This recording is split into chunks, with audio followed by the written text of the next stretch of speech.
ನಾವು ಯಾವುದೇ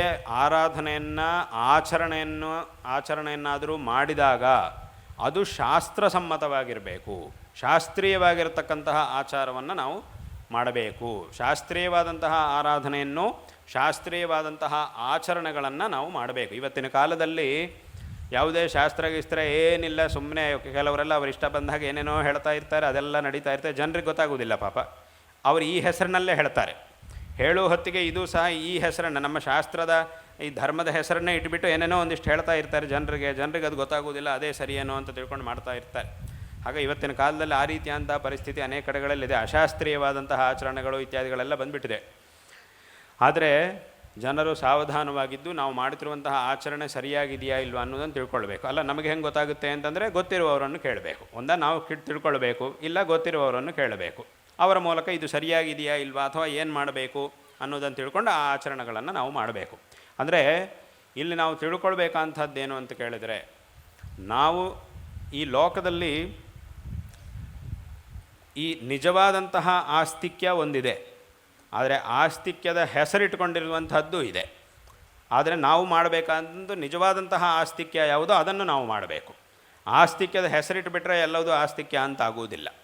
ಹಾಗಿದ್ರೆ ಯಾವುದು ನಿಜವಾದಂತಹ ಆಸ್ತಿಕ್ಯ ಯಾವುದು ಅನ್ನೋದನ್ನು ಹೇಗೆ ನಾವು ತಿಳ್ಕೊಳ್ಳೋದು ಅಂತ ಕೇಳಿದರೆ, ಅದಕ್ಕೆ ಶಾಸ್ತ್ರದಲ್ಲೇ ಆ ಮಾರ್ಗವನ್ನು ಹೇಳಿದ್ದಾರೆ. ಏನು ಅಂತ ಕೇಳಿದರೆ, ನಾವು ಮಾಡುವಂತಹ ಯಾವುದೇ ಒಂದು ಆಚರಣೆ ಇರಲಿ, ಅದನ್ನು ಹೇಳುವಂತಹ ಪ್ರಮಾಣಗಳು 3 ವಿಧವಾಗಿವೆ.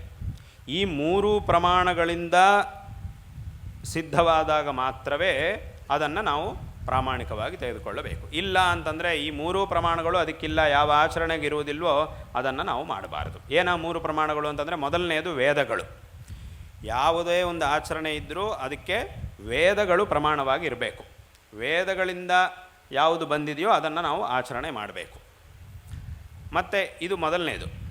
ಎರಡನೇದು ಯಾವುದು ಅಂತಂದರೆ, ಆ ವೇದಗಳಲ್ಲಿರ್ತಕ್ಕಂತಹ ಜ್ಞಾನವನ್ನು ಅಖಂಡವಾದಂತಹ ತಪಸ್ಸಿನ ಮೂಲಕ ಪರಮಾತ್ಮನ ಅನುಗ್ರಹವನ್ನು ಪಡ್ಕೊಳ್ಳೋದರ ಮೂಲಕ ಆ ಪರಮೇಶ್ವರನಿಂದ ಯಾರು ತಿಳ್ಕೊಂಡಿದ್ದಾರೋ, ಪರಮೇಶ್ವರ ಅನುಗ್ರಹದಿಂದ ಯಾವ ಮಹರ್ಷಿಗಳು ತಿಳ್ಕೊಂಡಿದ್ದಾರೋ ಅಂತಹ ಮಹರ್ಷಿಗಳು ಉಪದೇಶ ಮಾಡಿದಂತಹ ಸ್ಮೃತಿಗಳು. ಈಶ್ವರ ಭಗವಂತ ಈ ವೇದಗಳಲ್ಲಿ ನಮಗೆ ಏನು ಮಾಡಬೇಕು ಏನು ಮಾಡಬಾರದು ಅನ್ನೋದನ್ನು ಉಪದೇಶ ಮಾಡಿದ್ದಾನೆ. ಮತ್ತು ಆ ಈಶ್ವರಾನುಗ್ರಹಕ್ಕೆ ವಿಶೇಷವಾಗಿ ಪಾತ್ರರಾಗಿರತಕ್ಕಂತಹ ಋಷಿಗಳಿಗೆ ಆ ಒಂದು ವಿಶೇಷವಾದ ಜ್ಞಾನವನ್ನು ಕೊಟ್ಟಿದ್ದಾನೆ. ಆ ಋಷಿಗಳು ಏನು ಮಾಡಿದರು ಅಂತಂದರೆ, ವಿಶೇಷವಾದಂತಹ ಕಾರುಣ್ಯದಿಂದ, ಯಾಕಂದರೆ ಅವರಾದರೆ ಅಖಂಡವಾದ ತಪಸ್ಸನ್ನು ಮಾಡಿ ಆ ವಿಷಯಗಳನ್ನು ತಿಳ್ಕೊಂಡಿದ್ದಾರೆ. ಆದರೆ ಅದೇ ಥರ ಎಲ್ಲರೂ ತಿಳ್ಕೊಳ್ಬೇಕು ಅಂತಂದರೆ ಹಾಗೆ ಸಾಧ್ಯ ಆಗುವುದಿಲ್ಲ. ಅವರು ಮಾಡಿದಂತಹ ಅಖಂಡವಾದ ತಪಸ್ಸನ್ನು ಎಲ್ಲವುದನ್ನು ಬೇರೆಯವರು ಮಾಡೋಕ್ಕಾಗುವುದಿಲ್ಲ. ಹಾಗಾಗಿ ಅವರೇನು ಮಾಡಿದ್ದಾರೆ ಅಂತಂದರೆ, ಋಷಿಗಳು ಅವರು ಪರಮ ಕಾರುಣ್ಯದಿಂದ ಎಲ್ಲ ಜನರಿಗೂ ಸಹ ಬೇಕಾದ ರೀತಿಯಲ್ಲಿ ಅವರು ಉಪದೇಶ ಮಾಡಿದ್ದಾರೆ. ಅವರು ಮಾಡಿದಂತಹ ಆ ಉಪದೇಶಗಳೇ ಸ್ಮೃತಿಗಳು ಅಂತಂದರೆ, ಹಾಗಾಗಿ ಅಂತಹ ಸ್ಮೃತಿಗಳಲ್ಲಿ ಯಾವುದನ್ನು ಹೇಳಿದ್ದಾರೋ ಅದು ಸಹ ನಮಗೆ ಪರಮ ಪ್ರಮಾಣ. ವೇದಗಳಲ್ಲಿ ಏನು ಹೇಳಿದ್ದಾರೋ ಮುಖ್ಯವಾದದ್ದನ್ನೆಲ್ಲ ವೇದಗಳಲ್ಲಿ ಹೇಳಿದ್ದಾರೆ. ಇನ್ನೂ ಅದಕ್ಕೆ ಸಂಬಂಧಪಟ್ಟಂತಹ ಇನ್ನೂ ಅನೇಕ ವಿಧವಾದಂತಹ ವಿಚಾರಗಳನ್ನು ಸ್ಮೃತಿಗಳಲ್ಲಿ ಹೇಳಿದ್ದಾರೆ. ಕೆಲವೊಂದು ಆಚರಣೆಗಳು ವಿಚಾರಗಳು ನಮಗೆ ನೇರವಾಗಿ ವೇದಗಳಲ್ಲೂ ಕಾಣುವುದಿಲ್ಲ ಮತ್ತು ಈ ಸ್ಮೃತಿಗಳಲ್ಲೂ ಶಾಸ್ತ್ರಗಳಲ್ಲೂ ಕಾಣುವುದಿಲ್ಲ. ಆವಾಗ ನಾವೇನು ಮಾಡಬೇಕು ಅಂತಂದರೆ ಶಿಷ್ಟಾಚಾರ. ಮೂರನೇದಾಗಿ ಶಿಷ್ಟಾಚಾರ ಅಂತ ಹೇಳಿದ್ದಾರೆ. ಶಿಷ್ಟರಾಗಿರ್ತಕ್ಕಂಥವರು ಯಾವುದನ್ನು ಆಚರಣೆ ಮಾಡ್ತಾರೋ ಅದನ್ನು ನಾವು ಆಚರಣೆ ಮಾಡಬೇಕು. ಅದು ಸಹ ನಮಗೆ ಪ್ರಮಾಣ. ಶಿಷ್ಟರಾಗಿರ್ತಕ್ಕಂಥವ್ರು ಹೀಗೆ ಮಾಡಿದ್ದಾರಾ, ಅದು ವೇದಗಳಲ್ಲಿ ಶಾಸ್ತ್ರಗಳಲ್ಲಿ ನಮ್ಗೆ ಕಾಣಲಿಲ್ಲ, ಆದರೆ ಶಿಷ್ಟರಾಗಿರ್ತಕ್ಕಂಥವ್ರು ಹೀಗೆ ಮಾಡಿದ್ದಾರೆ ಅಂತಂದರೆ ಅದು ನಮಗೆ ಪ್ರಮಾಣ. ಅದನ್ನು ನಾವು ಪ್ರಮಾಣವಾಗಿ ತೆಗೆದುಕೊಂಡು ಆಚರಣೆ ಮಾಡಬೇಕು ಅಂತ ಶಾಸ್ತ್ರಗಳು 3 ವಿಧವಾದಂತಹ ಪ್ರಮಾಣಗಳನ್ನು ತೋರಿಸಿವೆ. ಮತ್ತು ಶಿಷ್ಟರಾಗಿರ್ತಕ್ಕಂಥವ್ರು ಯಾರು ಆಚರಣೆ ಮಾಡ್ತಾರೋ ಅದು ಶಿಷ್ಟರು ಅಂತಂದರೆ ಯಾರು?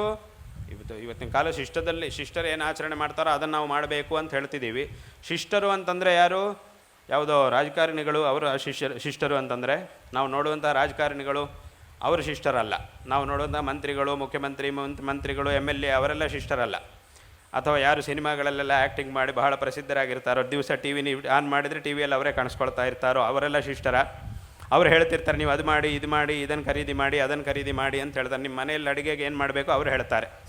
ಯಾವ ಥರ ಅಡುಗೆ ಮಾಡ್ಕೊಳ್ಬೇಕು ನೀವು ಮನೆಯಲ್ಲಿ ಅನ್ನೋದನ್ನು ಅವರು ತೀರ್ಮಾನ ಮಾಡಿ ನಿಮಗೆ ಹೇಳ್ತಾ ಇರ್ತಾರೆ. ಅದನ್ನೆಲ್ಲ ನೋಡಿಬಿಟ್ಟು ಅವ್ರು ಹೇಳಿದ್ದೆವು ಅವ್ರು ಹಂಗೆ ಹೇಳಿಬಿಟ್ರು ಅಂದರೆ ಮುಗಿದೋಯ್ತು, ನಾವು ಹಾಗೆ ಮಾಡಬೇಕು, ಅವ್ರು ಈ ಥರ ಬಟ್ಟೆ ಹಾಕ್ಕೊಂಡ್ರೆ ನಾವು ಹಾಗೆ ಬಟ್ಟೆ ಹಾಕೊಳ್ಳೋರು, ಈ ಕಡೆಗೆ ಬಾಚ್ಕೊಂಡ್ರೆ ನಾವು ಹಾಗೆ ಬಾಚ್ಕೊಳ್ಬೇಕು, ಅವ್ರು ಯಾವ ಥರ ಬಟ್ಟೆ ಹಾಕ್ಕೊಳ್ತಾರೋ ನಾವು ಹಾಗೆ ಮಾಡಬೇಕು ಅಂತ ಹಿಂಗಿದ್ದೆಲ್ಲ ನೋಡ್ತಾ ಇರ್ತಾರೆ ಜನ. ಹಾಗಾಗಿ ಅವರು ಅವರು ಶಿಷ್ಟರಲ್ಲ. ಶಿಷ್ಟರು ಅಂತಂದರೆ ಯಾರು? ಶಿಷ್ಟರು ಅಂತ ಅನಿಸ್ಕೊಳ್ಬೇಕು ಅಂತಂದರೆ ಅವರಲ್ಲೂ ಒಂದು ಲಕ್ಷಣ ಇರಬೇಕು. ಆ ಲಕ್ಷಣ ಏನಾದರೂ ಇದ್ದರೆ ಯಾರು ಬೇಕಾದರೂ ಶಿಷ್ಟರಾಗ್ಬೋದು. ಈಗ ಹೇಳಿದ ರಾಜಕಾರಣಿಗಳಲ್ಲೂ ಆ ಲಕ್ಷಣ ಇದ್ದರೆ ಬೇಕಾದರೆ ಅವರನ್ನು ಶಿಷ್ಟರು ಅಂತ ಹೇಳ್ಬೋದು. ಆದರೆ ಅದಿಲ್ಲದೆ ಬರೀ ಅವರು ದೊಡ್ಡ ಅಧಿಕಾರದಲ್ಲಿದ್ದಾರೆ ಅಂಥೇಳಿ ಅವರನ್ನು ಶಿಷ್ಟರು ಅಂತ ಹೇಳಲಿಕ್ಕೆ ಸಾಧ್ಯವಿಲ್ಲ. ಅಥವಾ ಯಾರು ಪ್ರಸಿದ್ಧರಾಗಿದ್ದಾರೋ ಅವರಲ್ಲೂ ಈ ಲಕ್ಷಣ ಇದ್ದರೆ ಮಾತ್ರ ಅವರನ್ನು ಶಿಷ್ಟರು ಅಂತ ಹೇಳ್ಬೋದು. ಅಷ್ಟೇ ಹೊರತು ಈ ಲಕ್ಷಣ ಇಲ್ಲ ಆದರೆ ಭಾಳ ಪ್ರಸಿದ್ಧರಾಗಿದ್ದಾರೆ ತಾನೆ ಆದ್ದರಿಂದ ಅವ್ರು ಹೇಳಿಬಿಟ್ರೆ ಮುಗಿದೋಯ್ತು ಅಂತ ಹೇಳೋ ಹಾಗಿಲ್ಲ. ಈ ಲಕ್ಷಣ ಏನಾದರೂ ಇಲ್ಲ ಅಂತಂದರೆ ಅವರು ಎಷ್ಟು ಪ್ರಸಿದ್ಧರಾಗಿದ್ದರೂ ಸಹ ಅವರನ್ನು ನಾವು ತೆಗೆದುಕೊಳ್ಳಿಕ್ಕೆ ಆಗುವುದಿಲ್ಲ. ಅವರು ಹೇಳಿದ್ದನ್ನು ಈ ಧರ್ಮಾಚರಣೆಯ ವಿಷಯದಲ್ಲಿ ನಾವು ತೆಗೆದುಕೊಳ್ಳಿಕ್ಕೆ ಸಾಧ್ಯವಾಗುವುದಿಲ್ಲ. ಹಾಗಾದರೆ ಏನು ಲಕ್ಷಣ ಇರಬೇಕು ಅಂತಂದರೆ ಅದರ ಬಗ್ಗೆ ಶಾಸ್ತ್ರದಲ್ಲಿ ಹೇಳಿದ್ದಾರೆ.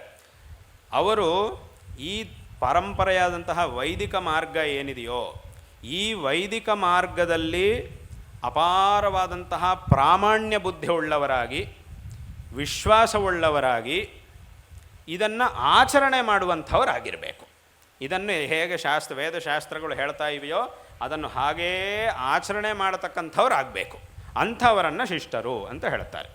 ಅಂದರೆ ಅವರು ವಿಶ್ವಾಸವುಳ್ಳವರಾಗಿರಬೇಕು, ಈ ಶಾಸ್ತ್ರೋಕ್ತವಾದಂತಹ ಮಾರ್ಗದಲ್ಲಿ ಅವರಿಗೆ ನಂಬಿಕೆ ಇರಬೇಕು, ವಿಶ್ವಾಸವುಳ್ಳವರಾಗಿರಬೇಕು, ಮತ್ತು ಅವರಿಗೆ ಅದರಲ್ಲಿ ಪ್ರಾಮಾಣ್ಯ ಬುದ್ಧಿ ಅನ್ನೋದಿರಬೇಕು. ಬರೀ ಅಷ್ಟಿದ್ದು ಬಿಟ್ಟರೆ ಸಾಕಾಗುವುದಿಲ್ಲ, ಅದನ್ನು ಆಚರಣೆಯೂ ಮಾಡಬೇಕು. ಸುಮ್ಮನೆ ಬೇರೆಯವರಿಗೆ ನೀವು ಮಾಡಿ ಅಂತ ಹೇಳೋದಲ್ಲ, ಅವರು ಆಚರಣೆ ಮಾಡುವವರಾಗಿರಬೇಕು.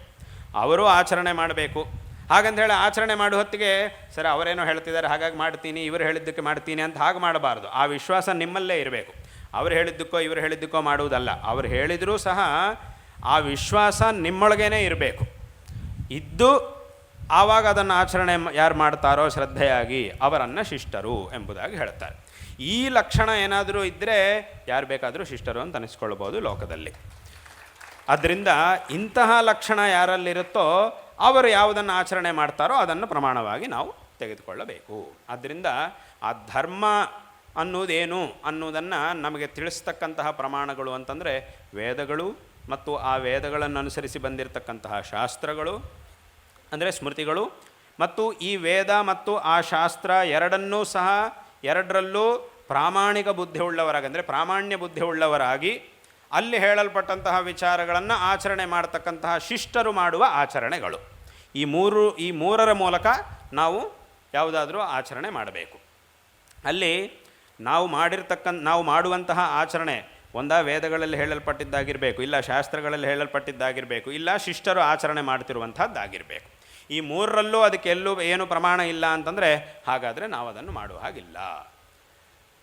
ಮತ್ತು ಇಲ್ಲೂ ಸಹ ನಾವು ಮುಖ್ಯವಾಗಿ ತಿಳ್ಕೊಳ್ಬೇಕಾದ್ದೇನು ಅಂತಂದರೆ ಈ ಶಿಷ್ಟಾಚಾರ ಅನ್ನೋದೇನಿದೆಯೋ ಅದು ಕೆಲವೊಂದು ವಿಷಯಗಳಿಗೆ ಮಾತ್ರ. ಹಾಗಂತೇಳಿ ಬರೀ ಶಿಷ್ಟಾಚಾರದಿಂದಲೇ ಎಲ್ಲದನ್ನು ತೀರ್ಮಾನ ಮಾಡೋಕ್ಕಾಗೋದಿಲ್ಲ. ಬರೀ ಶಿಷ್ಟಾಚಾರ ಒಂದನ್ನು ಇಟ್ಟುಕೊಂಡು ಎಲ್ಲವುದನ್ನು ತೀರ್ಮಾನ ಮಾಡೋಕ್ಕಾಗೋದಿಲ್ಲ. ಅಥವಾ ಈ ಬರೀ ಶಿಷ್ಟಾಚಾರ ಒಂದನ್ನು ಇಟ್ಟುಕೊಂಡು ಶ್ರುತಿಗಳಿಗೆ ವಿರುದ್ಧವಾಗಿ ನಾವು ಇಷ್ಟ ಬಂದಾಗ ಏನೇನೋ ತೀರ್ಮಾನ ಮಾಡುವ ಹಾಗಿಲ್ಲ. ಶಿಷ್ಟಾಚಾರ ಅನ್ನೋದು ಪ್ರಮಾಣ ಇದೆ ಹೌದು, ಆದರೆ ಆ ಶಿಷ್ಟಾಚಾರದ ಒಂದು ಪ್ರಾಮಾಣ್ಯಕ್ಕೂ ಒಂದು ಮಿತಿ ಇದೆ. ಎಲ್ಲಿವರೆಗೆ ಶಿಷ್ಟಾಚಾರ ಅಂತಂದರೆ ಕೆಲವೊಂದು ವಿಷಯಗಳಲ್ಲಿ, ಈಗ ಉದಾಹರಣೆಗೆ ಒಂದು ವಸ್ತ್ರಧಾರಣೆ ಮಾಡುವುದಿರುತ್ತೆ. ಈ ವಸ್ತ್ರಧಾರಣೆಯನ್ನು ಹೇಗೆ ಮಾಡಬೇಕು ಅದಕ್ಕೊಂದು ಶಿಷ್ಟಾಚಾರ. ಒಂದು ಸತ್ಕಾರ್ಯ ನಡೀತಿರುವ ಹೊತ್ತಿಗೆ ಅದೊಂದಕ್ಕೊಂದು ಅಲಂಕರಣ ಮಾಡುವಂತಹ ಒಂದು ಕಾರ್ಯ ಇದೆ. ಆ ಅಲಂಕರಣೆ ಮಾಡಬೇಕು ಅಂತಂದರೆ ಆಯಾ ವಸ್ತುಗಳನ್ನು ಅಲ್ಲಿ ಇಟ್ಟು ಅಲಂಕರಣೆ ಮಾಡಬೇಕು ಅಂತಂದರೆ ಅದನ್ನು ಹೇಗೆ ಮಾಡಬೇಕು ಅದಕ್ಕೊಂದು ಶಿಷ್ಟಾಚಾರ. ಅಥವಾ ಹಿರಿಯರು ಬಂದಾಗ ಅವರನ್ನು ಗೌರವಿಸುವುದು, ಅವರನ್ನು ಯಾವ ರೀತಿಯಾಗಿ ಗೌರವಿಸುವುದು, ಇನ್ನೊಬ್ಬರನ್ನು ಯಾವ ರೀತಿಯಾಗಿ ಗೌರವಿಸುವುದು ಅನ್ನುವುದಕ್ಕೆ ಒಂದು ಶಿಷ್ಟಾಚಾರ ಇದೆ. ಆ ಶಿಷ್ಟಾಚಾರದಂತೆ ಅವರವರನ್ನು ಗೌರವಿಸುವುದು. ಇಷ್ಟು ವಿಷಯಗಳಲ್ಲಿ ಮಾತ್ರವೇ ಶಿಷ್ಟಾಚಾರ. ಹಾಗಂತೇಳಿ ಪುನಃ ಶಿಷ್ಟಾಚಾರವನ್ನು ಪ್ರಮಾಣವಾಗಿ ಹೇಳಿದ್ದಾರೆ ಅಂತ ಇಟ್ಕೊಂಡು ಯಾವುದ್ಯಾವುದನ್ನು ಮಾಡಲಿಕ್ಕಾಗುವುದಿಲ್ಲ, ಏನೇನನ್ನೋ ತೀರ್ಮಾನ ಮಾಡುವುದಲ್ಲ ಶಿಷ್ಟಾಚಾರ ಇಟ್ಕೊಂಡು. ಶಿಷ್ಟಾಚಾರಕ್ಕೆ ಒಂದು ಮಿತಿ ಇದೆ. ಈ ರೀತಿಯಂಥ ಕೆಲವು ನಮ್ಮ ಈ ಆಚರಣೆಗಳಲ್ಲಿರ್ತಕ್ಕಂಥ ಕೆಲವು ವಿಚಾರಗಳು ಅಂದರೆ ಏನು, ಯಾವುದನ್ನು ವೇದಗಳಲ್ಲಿ ಶಾಸ್ತ್ರಗಳಲ್ಲಿ ಹೇಳಿದ್ದಾರೋ ಅಂಥದ್ದನ್ನು ಮಾಡುವ ಹೊತ್ತಿಗೆ ಅದರಲ್ಲಿ ಕೆಲವೊಂದು ಹೇಳದೇ ಇರುವಂತಹ ಆಚಾರಗಳನ್ನು ಶಿಷ್ಟಾಚಾರದ ಮೂಲಕ ತಿಳ್ಕೊಳ್ಳಬೇಕು. ಅಷ್ಟೇ ಹೊರತು ಬರೀ ಉಳಿದಿದ್ದ ಶಿಷ್ಟಾಚಾರ ಒಂದು ಪ್ರಮಾಣವಾಗಿ ಹೇಳಿಬಿಟ್ಟಿದ್ದಾರೆ, ಆದ್ದರಿಂದ ಇನ್ನು ವೇದಗಳು ಶಾಸ್ತ್ರಗಳು ಬಿಟ್ಟುಬಿಟ್ಟು ಬರೀ ಪೂರ್ತಿ ಶಿಷ್ಟಾಚಾರದಿಂದಲೇ ಏನೇನೋ ಮಾಡ್ತೀವಿ ಅಂತಂದರೆ ಹಾಗಾಗುವುದಿಲ್ಲ. ವೇದಗಳಲ್ಲಿ ಏನನ್ನು ಹೇಳಿದ್ದಾರೋ ಶಾಸ್ತ್ರಗಳಲ್ಲಿ ಏನನ್ನು ಹೇಳಿದ್ದಾರೋ ಅದನ್ನೆಲ್ಲ ಆಚರಣೆ ಮಾಡ್ತಾ ಇರೋ ಹೊತ್ತಿಗೆ ಇನ್ನೂ ಒಂದಿಷ್ಟು ನಮಗೆ ಅವಶ್ಯಕವಾದದ್ದು, ಅಲ್ಲೂ ನಮಗೆ ಬರುವಂತಹ ಜಿಜ್ಞಾಸೆಗಳು, ಇದನ್ನೆಲ್ಲ ಹೇಳಿದ್ದಾರೆ ಹೌದು, ಆದರೆ ಇದನ್ನು ಮಾಡಬೇಕಾದ್ರೆ ಬೇರೆ ಯಾವುದೋ ಒಂದನ್ನು ಮಾಡಬೇಕಾಗಿದೆ, ಅದನ್ನು ಮಾಡಿದ್ರೇ ಇದಾಗುತ್ತೆ, ಆದರೆ ಅದನ್ನು ಇಲ್ಲಿ ಹೇಳಲಿಲ್ಲ, ಆವಾಗ ಇದನ್ನು ಹೇಗೆ ಮಾಡುವುದು ಅಂತಂದರೆ ಅದನ್ನು ಶಿಷ್ಟಾಚಾರದಿಂದ ತಿಳ್ಕೊಳ್ಳೋದು ಅಷ್ಟೇ ಹೊರತು ಶಿಷ್ಟಾಚಾರಕ್ಕೆ ಸ್ವತಂತ್ರವಾಗಿ ಒಂದು ದೊಡ್ಡ ವಿಷಯವನ್ನು ತೀರ್ಮಾನ ಮಾಡುವಂತಹ ಸಾಮರ್ಥ್ಯ ಇಲ್ಲ. ಶಿಷ್ಟಾಚಾರಕ್ಕೆ ಯಾವುದು ಆಗ್ತಾ ಇದೆಯೋ ಅದಕ್ಕೆ ಸಂಬಂಧಪಟ್ಟಂತಹ ಕೆಲವೊಂದು ವಿಚಾರಗಳನ್ನು ತೀರ್ಮಾನ ಮಾಡುವಂತಹ ಸಾಮರ್ಥ್ಯ ಶಿಷ್ಟಾಚಾರಕ್ಕೆ ಇದೆ. ಅಂದರೆ ಇದನ್ನೂ ಸಹ ಪ್ರತಿಯೊಬ್ಬರೂ ಚೆನ್ನಾಗಿ ತಿಳ್ಕೊಳ್ಳಬೇಕು. ಅಂದರೆ ಈಗ ಇಷ್ಟು ದೊಡ್ಡ ಕಾರ್ಯಕ್ರಮ ನಡೀತಾ, ಇವತ್ತಿನ ದಿವಸ ಇಷ್ಟು ದೊಡ್ಡ ಕುಂಭಾಭಿಷೇಕ ನಡೀತಾ ಇದೆ, ಇಷ್ಟು ದೊಡ್ಡ ಕಾರ್ಯಕ್ರಮ ಇದೆಲ್ಲವೂ ನಡೀತಾ ಇದೆ. ಇದರಲ್ಲಿ ನಾವು ಯಾವ ರೀತಿಯಾಗಿ ಅಲಂಕಾರಗಳನ್ನು ಮಾಡಬೇಕು, ಯಾವ ರೀತಿಯಾಗಿ ಜನರೆಲ್ಲರೂ ಸಹ ಇಲ್ಲಿ ಬಂದು ನಡ್ಕೊಳ್ಬೇಕು, ಯಾವ ರೀತಿಯಾಗಿ ಹಿರಿಯರನ್ನು ಗೌರವಿಸಬೇಕು, ಇದರಲ್ಲೆಲ್ಲ ಶಿಷ್ಟಾಚಾರ, ಇಂತಹ ವಿಷಯಗಳನ್ನು ಮಾತ್ರ ಶಿಷ್ಟಾಚಾರ ತೀರ್ಮಾನ ಮಾಡುತ್ತೆ. ಆದ್ದರಿಂದ ಆ ಶಿಷ್ಟಾಚಾರ ಅನ್ನೋದೊಂದು ಪ್ರಮಾಣವಾಗಿದ್ದರೂ ಅದಕ್ಕೊಂದು ಮಿತಿ ಇದೆ, ಅದನ್ನಿಟ್ಟುಕೊಂಡು ನಾವು ಆಯಾ ವಿಷಯಗಳನ್ನು ತೀರ್ಮಾನ ಮಾಡಬೇಕು. ಆದ್ದರಿಂದ ಪ್ರಧಾನವಾದಂಥದ್ದನ್ನು ತೀರ್ಮಾನ ಮಾಡುವುದು ವೇದಗಳು ಮತ್ತು ಶಾಸ್ತ್ರಗಳು. ಅದನ್ನು ಮಾಡುವ ಹೊತ್ತಿಗೆ ಬರುವಂತಹ ನಮ್ಮ ಕೆಲವು ಜಿಜ್ಞಾಸೆಗಳಿಗೆ, ಕೆಲವು ಆಚರಣೆಗಳಿಗೆ ಪ್ರಮಾಣವಾಗಿರಬೇಕಂತಹದ್ದು ಶಿಷ್ಟಾಚಾರ ಅಷ್ಟೇ. ಆದ್ದರಿಂದ ಶಿಷ್ಟಾಚಾರದ ಮಿತಿ ಅಷ್ಟೇ. ಆದ್ದರಿಂದ ಇದನ್ನು ಪ್ರತಿಯೊಬ್ಬರೂ ಸಹ ಚೆನ್ನಾಗಿ ತಿಳ್ಕೊಳ್ಬೇಕು.